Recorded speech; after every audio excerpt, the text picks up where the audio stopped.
So I skipped the credits because they used to be at the beginning of movies, and they're not really relevant for setting expectations in this opening scene. This title card, though, does give us a setting and potentially a theme. It's 1895 on Devil's Island, and it's Christmas.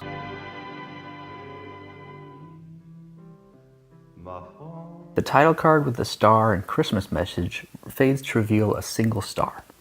So we're evoking the Star of Bethlehem. Even if it's not as sparkly as the title card, I would kind of expect a little bit of twinkle here, and I don't know if that's deliberate or an accident or what. In any case, we're just short a donkey and 3 wise men to make this a pretty explicit reference.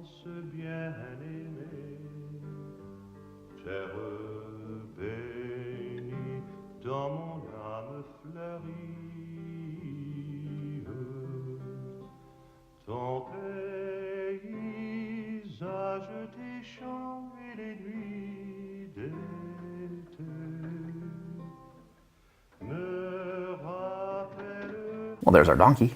The music and the pace of the walking do a nice job of setting a sort of lazy pacing to start things off.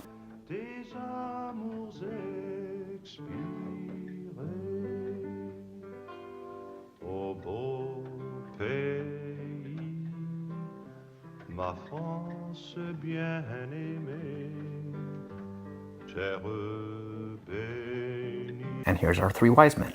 Notice the way they're walking, though. These guys look like they're troubled. So we're doing a subversion of the 3 wise men in some way. I also want to comment that in a lot of movies, you'll introduce a main character by framing their face in the shot, so you know they're important. And this is another interesting way to do it, because they're using the allegory of the story to imply somebody's important, and then show something distinctive about them. It makes you pay attention to them, which is part of what being a main character is about.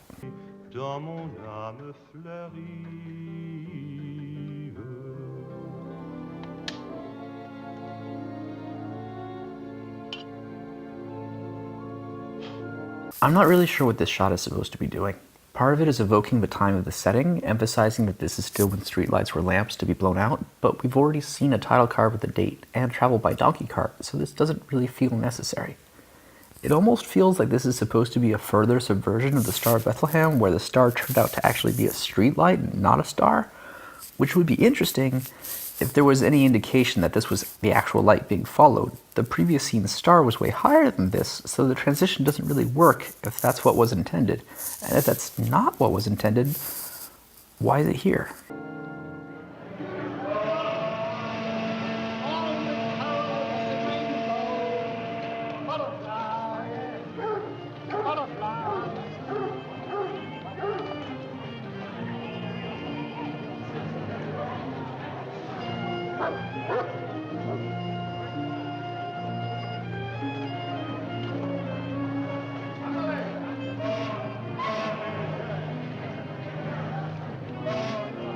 We go from the lazy walk to a bustling market with a ridiculous variety of people. Soldiers, nuns, convicts, people sleeping on bags. This is a 30-second shot to establish the mood. Celeste! Hey, Celeste! Yep? On the steamship that just arrived, someone wishes to come ashore. I have orders from the chief guard of the prison. I am to wait here in case the guards wish to search along the shore. This line sounds artificial to me. Now, it's the actor's job to deliver a line naturally, as if it's something the character would say, instead of like this, which is more of a I'm reading a line from a script delivery. It's the writer's job to make it so the line is easy to say, and it's the actor's job to deliver it, and it's the director's job to catch these problems and help one or the other fix it. This line is a little tricky. I am too is not as natural for most people as I'm supposed to. But even taking that into consideration, this isn't a great delivery. But putting that aside for a moment, it has set up our conflict. The guards are searching for people, so nobody gets off the island. 3 convicts escaped last night. Do what I tell you. You're on parole, a trustee.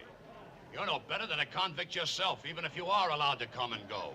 One word from me and back you go to prison. So do what I tell you. All right, all right. Thanks to this series of framing shots in the voiceover, we know that these 3 are escaped criminals and our main characters. We're probably not in an explicitly religious tale because we're subverting too many of those elements, but we're probably still in a morality tale with religious undertones. Say, the 3 prisoners who escaped last night, are they dangerous, did you hear? Yeah, they tried to kill a guard. Uh-oh. Tried? He isn't dead? Must be losing my strength. This line sets up the characterization of these guys. They're cold-blooded killers. And snarky. It's the prison food. Don't worry, you'll be yourself again pretty soon. And they'll run a joke as far as they can take it. We're in a darkish comedy. If we don't get caught first, there's some escape. Lying here in plain view and in prison clothes. Who know there's 3 more liberators among 1,200 parole convicts? We look like them, they look like us. We're establishing the rules of the movie. Nobody will notice if they're the escapees from a distance. Sounds good. We only have to deal with close-up situations. Who noticed 3 more? And get that snake away from me. Please, he'll hear you. Adolf's sensitive. You make him nervous, Jules. I make him nervous. Introducing the snake with a healthy respect from our characters. Well, anyhow, he's got to eat. I'm hungry too, you know. Let's go steal something.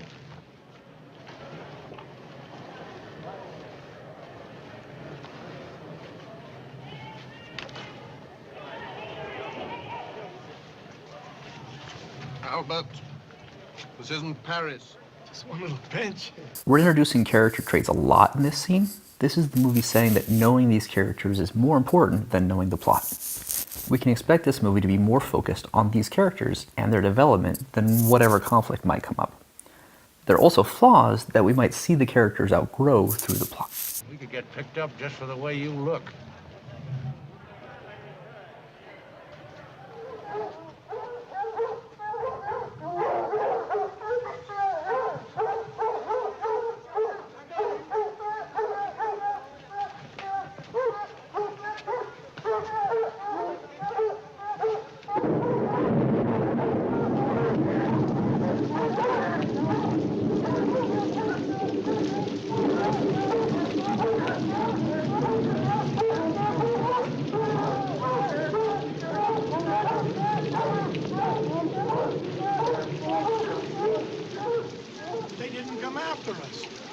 They lose the scent when it rains.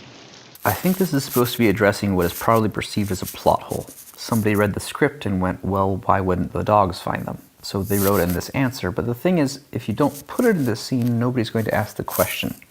Or you can just have a throwaway line of dialogue or something.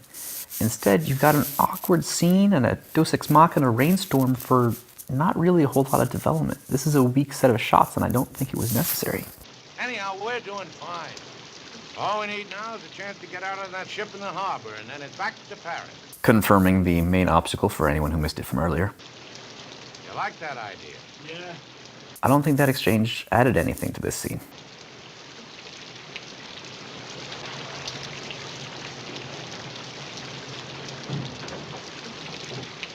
This is for you.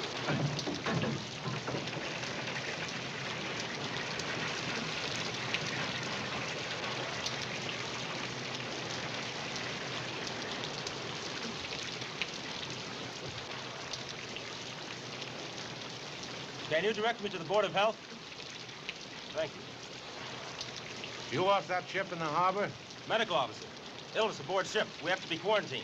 That'll give time for any new passengers to board the ship. You're a kind of official? I'm a kind of a convict. All 3 of you are convicts? Crooks? I'm a crook. These are murderers. Ah, yes. Well, I'd better get on with my business. Rain stopped. Board of Health very... That way. Thank you. What'd you get? This is the tone of the movie. We're going to see these 3 making people uncomfortable, like the "these 2 are murderers" line, and then be ridiculously competent in various underhanded ways. 5 francs. The new generation has no idea of thrift. With, of course, jokes. Felix Ducatel Syndicate Merchandising Company, Cayenne. Ducatel. Ducatel. Oh, it's the general store. Oh, the famous Ducatel, the one who gives credit. Oh. No money in it. Wait a minute. Why don't we deliver the Duke Hotel ourselves? He may give us a little something for our troubles. This isn't really a very good delivery. I'm sorry, Aldo. You do have some great lines in this movie, but this wasn't one of them. If not, we'll steal a little something for our troubles. So at the tail end of this scene, we've introduced the setting that's likely to be the focus of the rest of the movie, the general store. We have a general sense of what the movie's going to be, criminals being obviously and directly criminal, in a lighthearted way. In that sense, this was an excellent first scene, but from a quality perspective, there's a lot of things dragging it down. There are several bad line deliveries, there's some wasted shots that didn't get edited out. It makes me feel like the rest of this movie is going to have some hit or miss moments where the misses just didn't get taken out afterwards.